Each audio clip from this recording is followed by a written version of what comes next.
नमस्कार, मैं social media के न्यूज़ चैनल जागो और जगाओ से मनी कुमार। साथियों, आज मैं एक ऐसे विषय पर चर्चा कर रहा हूँ जो भले ही आम आदमी के लिए ज़्यादा महत्व न रखती हो, लेकिन बहुजन समाज के आम व्यक्ति के लिए मान सम्मान व स्वाभिमान के साथ जीवन जीने का प्रश्न है।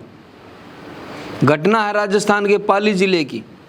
एक नौजवान जितेंद्र की मात्र इसलिए हत्या कर दी जाती है क्योंकि वह शेड्यूल कास्ट समुदाय से था और उसने रोबदार मूछें रखी हुई थी। वह नौजवान हट्टा कट्टा था, बलिष्ठ शरीर वाला था और उसके चेहरे पर मूछें उसके स्वाभिमान को प्रदर्शित कर रही थी। यह बात उन सामंती लोगों को नागवार गुजरी जो जाति का दंभ लिए अपने आप को ऊंचा कहते हैं। एक व्यक्ति जो अनुसूचित जाति से है, उसके मूछें रखने से कैसे पूरे समुदाय का अपमान हो गया, इस प्रश्न पर कोई चर्चा नहीं कर रहा। यह कोई एक घटना नहीं है, यह तो सिलसिलेवार होने वाली घटनाओं में से मात्र एक घटना है। आपको याद होगा, कुछ दिन पहले गुजरात में एक शेड्यूल कास्ट नौजवान ने मूछें रखी हुई थी और वो घोड़ी पर बैठ के चलता था।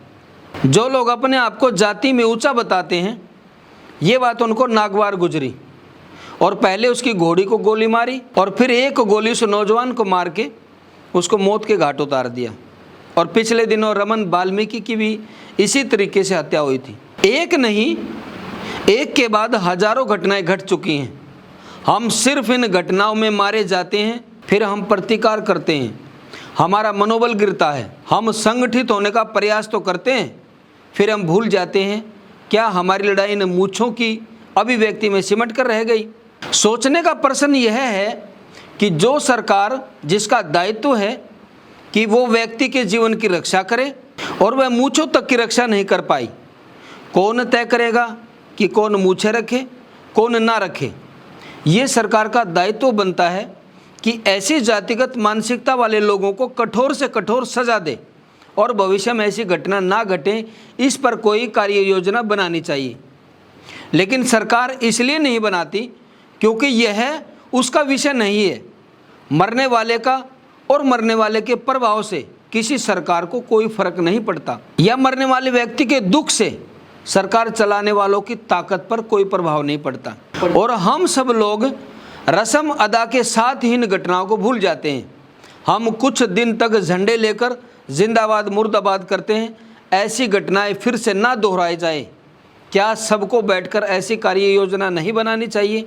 यह जिंदाबाद मुर्दाबाद से ही काम चल जाएगा? समाज के जिम्मेदार लोगों को इस बारे में बैठकर सोचना होगा। जो जुल्म करते हैं, जो जुल्मी हैं, हम उनसे कभी उम्मीद नहीं कर सकते कि वो इस जुल्म के खात्मे के लिए, इस जुल्म को रोकने के लिए कोई पहल करेंगे। यह पहल तो हमें ही करनी होगी। या तो तय करें कि उनके स्वाभिमान के साथ मूछें रखना बंद करें, या फिर तय करें कि जीवन मूल्यों को बचाने के लिए अपनी ताकत अर्जित करें। जब तक जातिगत मानसिकता में बंधे रहोगे, जब तक जातिगत संबोधनों में लिपटे रहोगे, तब तक ये जातिवाद का आतंक हमें मारता रहेगा। समस्या मूछों की नहीं है, समस्या है जाति। समस्या जाति के प्रति अहंकार, समस्या जाति के प्रति हमारा मोह। जब जाने और अनजाने में हम जातिगत मानसिकता में बंध कर हम जाति के प्रति प्रेम करने लगते हैं, तो याद करो हम जातिगत आतंकवाद को बढ़ावा दे रहे हैं। हम रोज नए नए नाम बदल रहे हैं। कोई चमार से मेघवाल बन रहा है, कोई मेघवंशी बनता है, कोई चमार से जाटव तो कोई सूत्रकार बनता है, कोई भंगी तो कोई वाल्मीकि बनता है। ये नाम बदल रहे हैं, लेकिन पहचान नहीं। हमें सोचना होगा, बाबा साहब को समझना होगा। जाति एक दैत्य है, जिस भी दिशा में जाओगे इसे दो दो हाथ करने पड़ेंगे, ऐसा बाबा साहब डॉक्टर अंबेडकर ने कहा है।